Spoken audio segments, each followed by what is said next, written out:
Yo, yo, what's good? Your boy back. What's good? Penguin is finally here. I'm fake trying to watch it now. It's finally time. I ain't gonna lie, I've been holding off on this for a minute, but I dad want to see it. If y'all don't know, that boy Penguin in the Gotham show was goated. Like, I was talking about this the other time. Like, he's fake nice. Like, and like the fact that they making a show about this man is like kind of clean. Like, I'm that interested to see my son run the Gotham underworld. This shit might be hard. Alright, let's just lock in. Y'all feel me? We're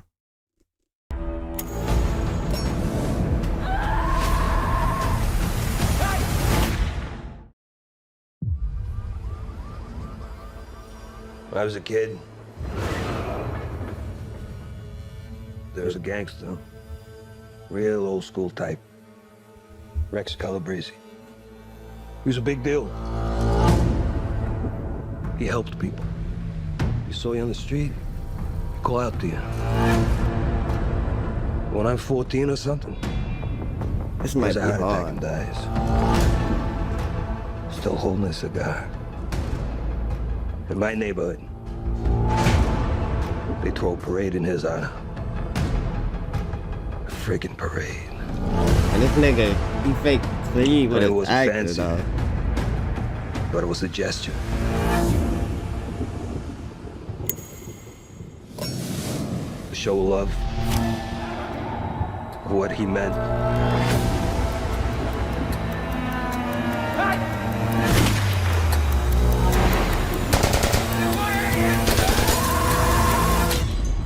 He gonna have a lip? Can you imagine to be remembered like that? Welcome back, everyone. It's Charlie. They dropped a brand new trailer for The Penguin with Colin Farrell. It's meant to be a spin-off of the Robert Pattinson Batman movie, so it's set inside that universe. There's a bunch of Easter eggs here. I'll explain how it fits into the timeline. I'm sure there'll be a ton of questions about that. In the way that Matt Reeves is sort of working in his new series, because James Gunn also revealed that he's doing an Arkham Asylum series, but that series will be canon to the DCU as opposed to this series, which is only canon to the Robert Pattinson Batman universe. It sounds more confusing than it actually is. It sounds like that Arkham show is going to be something a little bit different. But we actually see what looks like a version of Arkham from the Robert Pattinson Batman movie during this trailer, including a bunch of comic book characters, brand new ones and ones that we saw from the Batman movie. If you're brand new to the channel, I'll be doing videos for all the episodes when they start airing later this year. Be sure to subscribe to get everything. They say fall, but that usually means sometime around September or October at least. It could wind up being as late as November, so we'll see. It'll be one of the big DC things happening this year, because like the next big James Gunn DCU movie, or the first real DCU movie, won't be till Superman next year. Now the new title is just Superman. They're not calling it Superman Legacy anymore. I don't even know. Well, Superman, I'm not a big fan of that nigga. There's also supposed to be that Creature Commandos series, which is canon to the DCU, but it'll be animated. They didn't say exactly when that's going to premiere, but it'll be sometime around this too. So you'll have animated DC and live action DC happening at the same time at the end of the year. It looks pretty solid. It's meant to be sort of like Scarface for the Penguin, like Penguin's Scarface story and his rise to power and prominence to become more like comic book Penguin by the end of this series. Like Gotham, bro, it's gonna be clean. His fake, his come up story. Except he's not like funny like Gotham Penguin. Like the tone is more serious. Kind of like Scarface. He's totally underestimated, and he knows he can be more. Say hello to my little friend. Generally, Matt Reeves said that it's meant to bridge the gap in the timeline between the events of the first Batman movie and the second Batman movie. So when things pick up in the first couple of episodes, it's only meant to have been like a couple of days, like less than a week or so since the end of the Batman movie. All of Gotham is still meant to be kind of underwater because of what the Riddler did at the end of the first movie. And essentially, the Penguin is in this mad dash for power with the rest of the mob bosses that are left alive in Gotham, trying to grab Carmine Falcone's territory, his organization basically in shambles now that he's dead. Power abhors a vacuum, so Penguin sees his opportunity to rise here. Me, I want what's coming to me. Oh, well, what's coming to you, Tommy? The world, Chico. Look, that's up. And everything in it. Some of the big villains during the series seem that they're going to be Salvatore Moroni, who's playing another big comic book villain. He's one of the other major mob bosses. We see Penguin talking to him. He's played by Clancy Brown in what looks like Blackgate Penitentiary. Most people remember Clancy Brown from the DC Universe as the voice of many versions of Lex Luthor. He's fantastic. I mean, he's done so many voiceover roles. He literally just showed up during Invincible Season 2 as the version of General Craig. Like, I literally just posted that video. Oh, that he was him? in the recent episode. You know, I've carried this around for Voice years, acting. waiting for just the right moment. But now that it's here, I almost feel a little... Nah, yeah, he killed Lex and How all did a mere that Justice League moment on shit. Earth Justice turn League and you then Justice into League Unlimited. weak, sentimental traitor?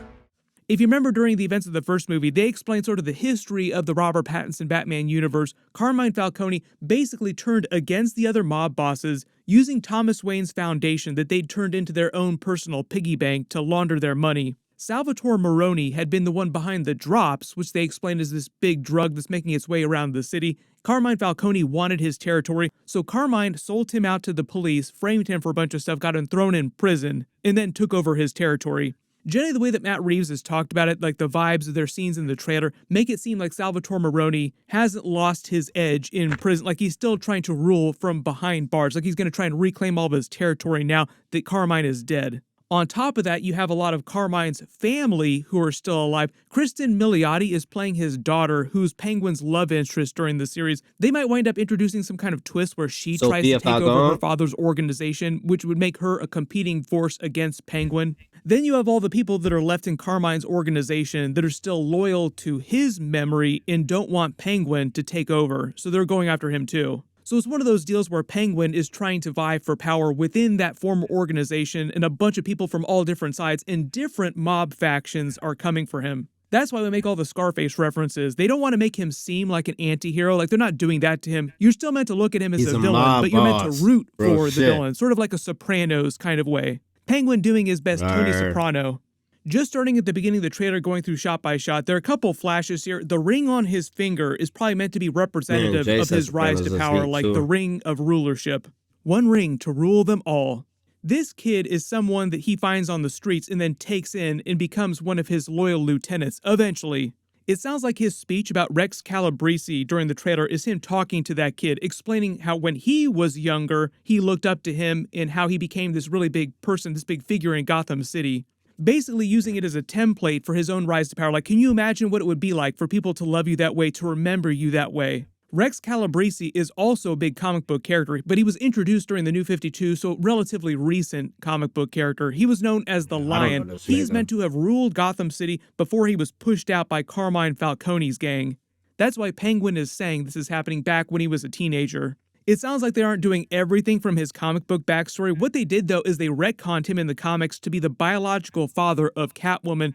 During the events of the Batman movie, they were going for more of the long Halloween Easter eggs, where they imply in that story that Carmine Falcone is Catwoman's biological father. In the comics, he continues to try and influence things from inside Blackgate Penitentiary, but in the context of the TV show in the Batman universe, Penguin says that when he was a 14-year-old kid, Rex Calabrese wound up keeling over from a heart attack with a cigar in his mouth. Maybe there was foul play involved, maybe this is part of Carmine Falcone's takeover, maybe he died naturally, we'll see. Generally, all the shady stuff that Carmine Falcone got up to, it sounds like he engineered his takeover, making it seem like it was a heart attack. Eventually, what happened to Penguin when he was younger, though, is that he went to work inside Carmine Falcone's organization and just rose up through the ranks of that, becoming one of his lieutenants. That's why you see him during the best of the Batman movie with Carmine Falcone all the time. They show a bunch of new locations from around Gotham City, so like we'll be visiting different parts of the city that we didn't go to during the Batman movie. Makes sense. Gotham City is a big, big place. Notice during the trailer, when he takes his car back, it's raining here. His umbrella, when he's waddling along here, makes him look like classic comic book Penguin. New York but they do explain the reason why he's limping is because he's got bum leg, like he got the little leg brace on here. He's visiting the wreckage of the Iceberg Lounge, his club, which is also from the comics. Like I said, this is taking place right after the events of the first movie, so Gotham City is still a disaster zone. The Iceberg Lounge is in tatters. Notice here when he's going up in the elevator, this shot is meant to mirror the same shot from the Batman movie with Bruce Wayne doing it, but he was going to Carmine Falcone's office, and this is meant to represent him basically going into Carmine's office as he's taking over his territory or trying to take over his territory. Then you basically see him battling it out with a bunch of other mobsters that will appear during the series and meeting with Salvatore Moroni. I'm not sure who this character is inside prison visiting someone. This looks like Arkham Asylum with the doctors working on one of the prisoners here. In general, you just see everybody wanting to kill the Penguin. There are a couple other things we learned about the series. Robert Pattinson was reportedly filming scenes on set during the last couple of weeks that they were doing episodes, so I think that Bruce Wayne Batman will show up at the end of this series just to help bridge the gap before the Batman 2 picks up. I think it's meant to be 8 episodes long. Generally, all these HBO DC shows they're doing are about 8 episodes long. I am sure there's going to be a ton of questions about how this is going to work with Creature Commandos and the other stuff they're working on. Like there's the Green Lantern HBO show that they're working on that probably won't air till either next year or the year after that at the pace that they're going. That is meant to be set inside the DCU with Hal Jordan and Jon Stewart that will be on the Justice League, or the new version of the Justice League, whenever James Gunn does that next movie. Just in terms of the movies, though, they're generally mostly just worried about getting Superman out and it doing well. Then we'll probably hear more about the DCU version of the Batman, who apparently is not going to be Robert Pattinson, even though that would be really easy. Just say that he is the DCU Batman. James Gunn said the main reason why they're not doing that, at least right now, things could always change, but at least right now they're not doing that, is because Matt Reeves didn't want to have to deal with connecting things to all the other DC movies and characters. Like, he just wanted to tell stories inside Gotham City with the Batman characters, and they let him do that. They're like, okay, you can make a good movie, you're fine, do whatever you want. We'll just say that it's an Elseworlds story instead of another universe, and you can just do anything. There've been a lot of rumors about them doing a version of Robin in the Batman 2, and I think what their plan is that they'll do the Batman 3, like it'll be a full trilogy. Then after that, you won't see any other live-action versions of Batman besides the DCU Batman, but for a little while, there will still be 2 different versions of Batman. And even though a lot of people are still really upset with what happened during the Flash movie, the director of the Flash movie, Andy Muschietti, is still supposed to be directing the new live-action DCU Brave and the Bold Batman movie. I would say of all the things in that movie, probably some of the best stuff that he did was the Batman-specific stuff, like Ben Affleck's Batman scenes and then Michael Keaton's Batman scenes. Like, he did Batman pretty well, so I feel like he could probably do a Batman movie pretty decently. But we probably won't learn who that new DCU Batman is going to be. Like, they won't announce the casting until after the Batman 2 comes out, which they also just delayed to 2026 because the script apparently isn't done for that yet. Matt Reeves is mostly focused on making this TV series this year in his Arkham TV series, but I don't think the Arkham TV series, which is apparently set in the DCU, won't happen until after the Batman 2, so it'll be a couple more years before that Arkham series happens. Generally, because the Matt Reeves Batman universe is still so self-contained, there's lots of stuff they can do. There's still Court of Owls, like a lot of stuff that they have not done in the movies yet. A lot of people want to see them do a live-action version of Hush. We'll see about that. I want to see that. Generally, the vibe, the tone of this universe is tend to be more real-world, less fantastical than say, like comic book Batman, which it sounds like the James Gunn Batman Brave and the Bold movie will be. Like, it will lean more heavily into the more fantastical comic book side of Batman. But if there's any other Easter eggs or references that you spotted in this trailer footage that I didn't talk about in the video, just write them below in the comments. Or if you have any questions about how this is all going to fit together with the episodes here in Matt Reeves' other series in the Batman 2, just write them below in the comments. Speaking of DC characters, we just heard about Henry Cavill showing up in Deadpool and Wolverine. Click here to learn about that. And click here for my new House of the Dragon Season 2 trailer video. Alright. Yeah. I ain't gonna lie, y'all. Y'all know Penguin looking like it's about to be fire. But we gonna have to wait dumb ass long for that shit. So it's like, you know, that's another reason why I wasn't even feeling to watch this. But like, I felt like I just kept on seeing the weeks go by on that shit. So I'm like, oh, let me just watch this shit. Plus, Penguin, like Gotham made me like that nigga as a character, bro. Like, I'm not gonna lie to you. So like, I fake want to see this shit. Bye, y'all. Your boy gone. Y'all gonna see the kid another time. Word.